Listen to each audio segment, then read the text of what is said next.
सियासी गलियारे की हर हलचल,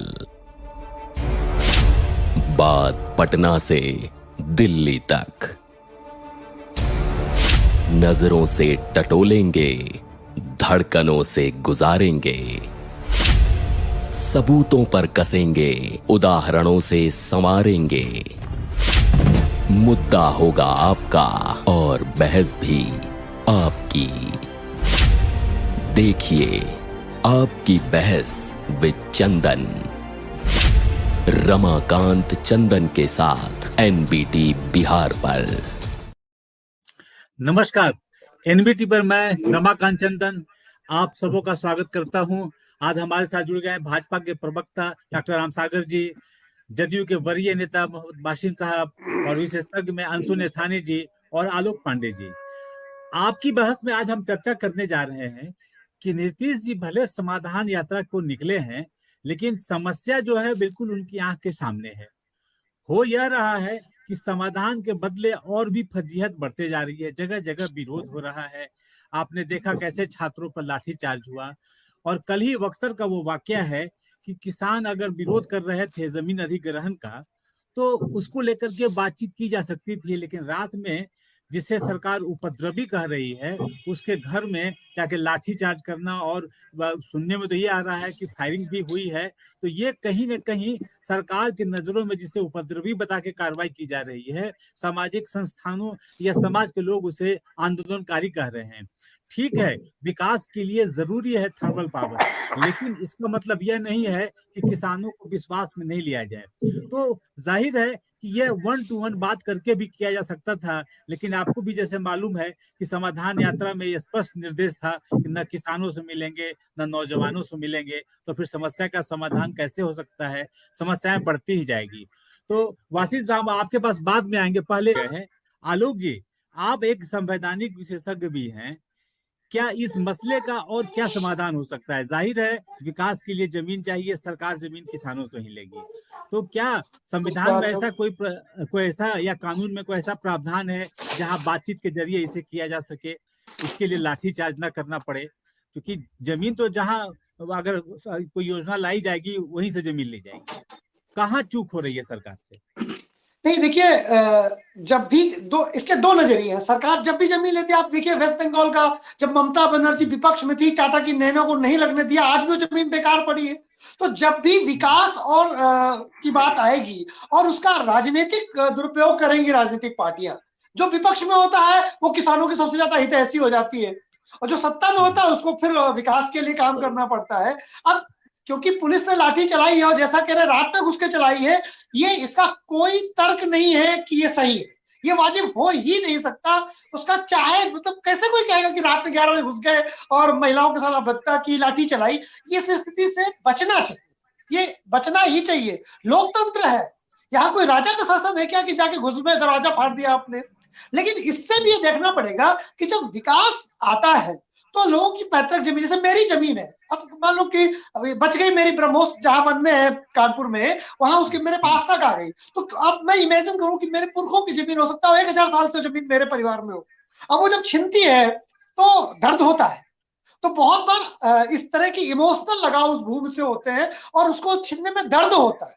तो सरकार को यहाँ ज्यादा मानवीय होना चाहिए, न कि अब विकास करना जबरदस्ती लेना तो है आपको, लेकिन आप उसे किसानों को संतुष्ट करें, उनको मनाएं, उनसे प्रार्थना करें, उनको वाजिब दाम से भी जो तो ज्यादा पैसे दें, उनको नौकरी दें, उनको मतलब उनकी जो भी डिमांड है। किसान ये तो नहीं कहेगा कि हमारे 5 बीघे खेत के बदले में हमें भारत का प्रधानमंत्री बना दो, हमें 4 मर्सिडीज चाहिए, 2 बंगले चाहिए, वो तो नहीं कहेगा ना।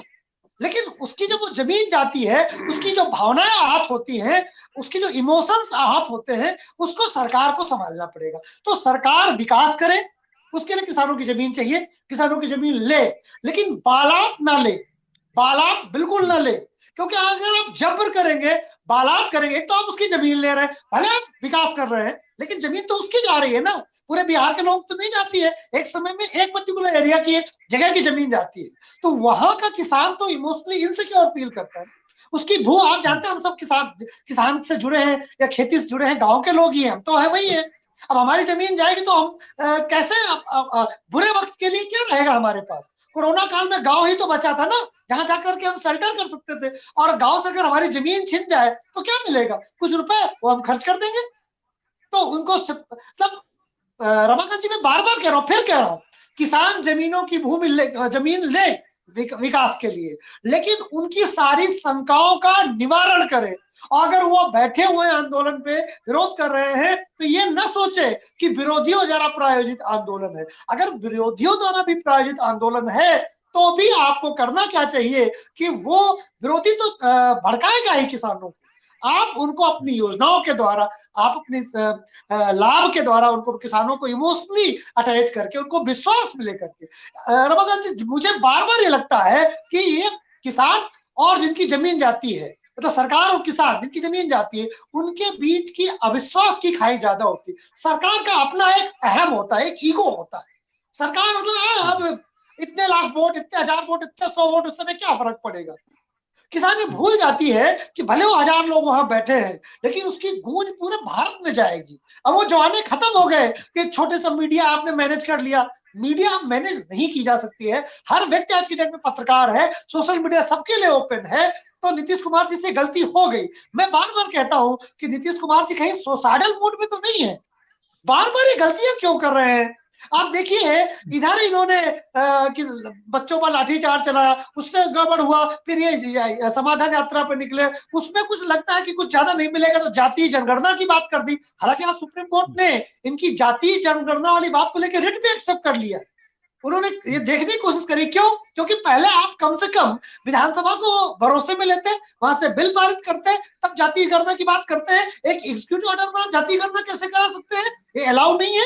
प्रथम जस्टिस सुप्रीम कोर्ट ने इस बात को भी स्वीकार कर लिया है। और अब सुप्रीम कोर्ट इस बात को भी आगे लेकर के जाएगा कि ये जो जातीय गणना क्या राज्यों का विषय है, अधिकार क्षेत्र में भी आता है कि नहीं? क्योंकि ऐसे तो देश में ये आग लगाने की प्रक्रिया भी शुरू हो सकती है। ये एक अलग मैटर है, लेकिन ये सब चीज एक साथ जुड़ी हुई। तो नीतीश कुमार जी को 10 मोर्चे खोलने की जो आदत है उससे बचना चाहिए, मेरा अपना ये बात। जी बिल्कुल बिल्कुल। रामसागर जी, और आपके पास जेडीयू को कम जो बुरा भला कहिए, पता चला 2024 में साथ में आना पड़ा आपको। अरे नहीं, सवाल ही नहीं है। नहीं पांडे जी, फिर मुरली बेल सर, फिर मुरली बेल सर, अभी नहीं होने वाला है। पता नहीं क्यों मुझे ऐसा लगता है कि जेडीयू आ सकती है आपके साथ। देखिए,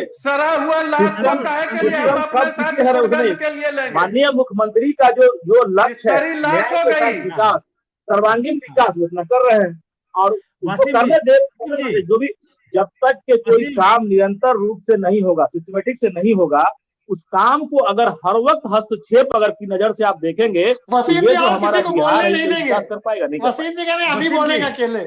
वसीम जी, आज अंशु निथानी से बात कर लेते हैं। अंशु जी, एक बात तय है कि बिहार में अभी सर्वे नहीं हुआ है, कैसे इस समस्या के हल हो? आप एक विशेषज्ञ भी हैं। देखिए, जिस तरह मोहम्मद साहब बात कर रहे हैं, मोहम्मद साहब जिस तरह बात कर रहे हैं, सुझाव काल की तरफ नहीं देख रहे। जो अभी अपने प्रवक्ता वसीम साहब है, इस एरोगेंसी से अगर बात करेंगे, जिस एरोगेंसी से अभी ये बात कर रहे हैं, सरकारों को यही चरित्र होता है जैसे ये बात कर रहे हैं। ये किसी दूसरे की बात को सुनना ही नहीं चाहते। अभी भी आप देखिए, किसी को बोलने तक नहीं दे रहे हैं, आधे से समय तो जबरदस्ती बोलते हैं। आप सोचिए कि ये सरकार का सरकार का ये इम्पेशेंस है। मैं ये नहीं कह रहा हूँ कि बोलने नहीं दे रहे हैं, मतलब इसको मैं उदाहरण बता रहा हूँ कि सरकार इसी तरीके से हर जगह इम्पेशेंट है। वो पुलिस को इस तरह से, मतलब नीतीश कुमार की पुलिस को कंट्रोल कर पा रहे नहीं ना। अगर नीतीश कोई पुलिस रात में घुसेगी, उसका उत्तरदायित्व भी राज्य के मुखिया के ऊपर है। नीतीश कुमार जी ने नहीं कहा होगा कि रात में जाके दरवाजा तोड़ दो, लेकिन अल्टीमेटली उत्तरदायित्व तो मुखिया पे आएगा ना। आपने रात में जाके दरवाजा तोड़ा, रात में जाके आपने काम किया, ये इसको आप जस्टिफाई नहीं कर सकते। ये सिस्टम है ही नहीं। क्या गिरफ्तारी वारंट था? गिरफ्तारी था तो भी क्या रात में दरवाजा तोड़ के जाना चाहिए? सर्दी में जबरदस्ती रात में घुसना चाहिए? ये कौन सी लोकतांत्रिक बात है? ये अलोकतांत्रिक है। ये राजतंत्रात्मक चरित्र है। ये एरोगेंसी का चरित्र है। किसान गलत है, किसान गलत है तो भी रात में नहीं घुस सकते आप। मैं ये कह रहा हूँ। जी, अंतिम कमेंट, समय समाप्त हो रहा है। अंतिम कमेंट जी, आपका क्या इस प्रक्रिया जो हमला हुआ है रात में, इसको आप क्या कहेंगे? एक सेंटेंस। एक सेंटेंस ये है कि गैर संवैधानिक है। गैर संवैधानिक। जी, बिल्कुल। राम सागर जी, आप इस पूरे मामले को कैसे देखते हैं? अंतिम कमेंट आपका सर। सरकार जो वहां के ऑफिस नहीं है, और नीतीश कुमार जी से तो ये बिल्कुल भी एक्सपेक्ट नहीं किया जाता। जिस तरह से वो उनको एक सुशासन के लिए जाना जाता है, तो उन्हें भी थोड़ा सा देखना पड़ेगा। ये काम मध्यकाल में, ये मध्यकाल में मोहम्मद बिन तुगलक ने अपने साम्राज्य को स्थिर करने के लिए शक्ति का प्रयोग किया था, और मध्यकाल में सबसे ज्यादा विद्रोहों का सामना मोहम्मद बिन तुगलक को करना पड़ा था। तो नीतीश कुमार जी से रिक्वेस्ट है कि आज के आधुनिक काल के मोहम्मद बिन तुगलक ना बने हो। मोहम्मद बाशिर साहब, अब ये सुशासन बाबू नहीं है, अब ये दुशासन बाबू हो गए हैं। इस बात का ख्याल रखिएगा अंशु मैडम। जी अब वो दुशासन बाबू है। अब बिहार के इज्जत का सिर हरण कर रहे हैं। अब हम इसका समापन करते हैं राम सागर जी। दरअसल जाहिर है कि ये हमला को कोई जस्टिफाई नहीं कर सकता है, क्योंकि बिहार की सरकार एक लोकतांत्रिक सरकार है, और लोकतांत्रिक सरकार जनता के लिए होती है, जनता के द्वारा बनाई जाती है। तो जनता को कहीं अगर तकलीफ होती है और सरकार उसका अगर आमना सामना करने की ताकत नहीं रखती है, तो ऐसी घटनाएं घटती है। तो जाहिर है हम उम्मीद करेंगे कि यह सरकार और शक्तिशाली हो और जनता की बात सुनने का हिम्मत जुटा सके और उस समस्या का निदान निकाल सके। तो फिर हम अगले दिन किसी और नए विषय पर आपसे मिलेंगे, आपके साथ आपकी बहस में। नमस्कार।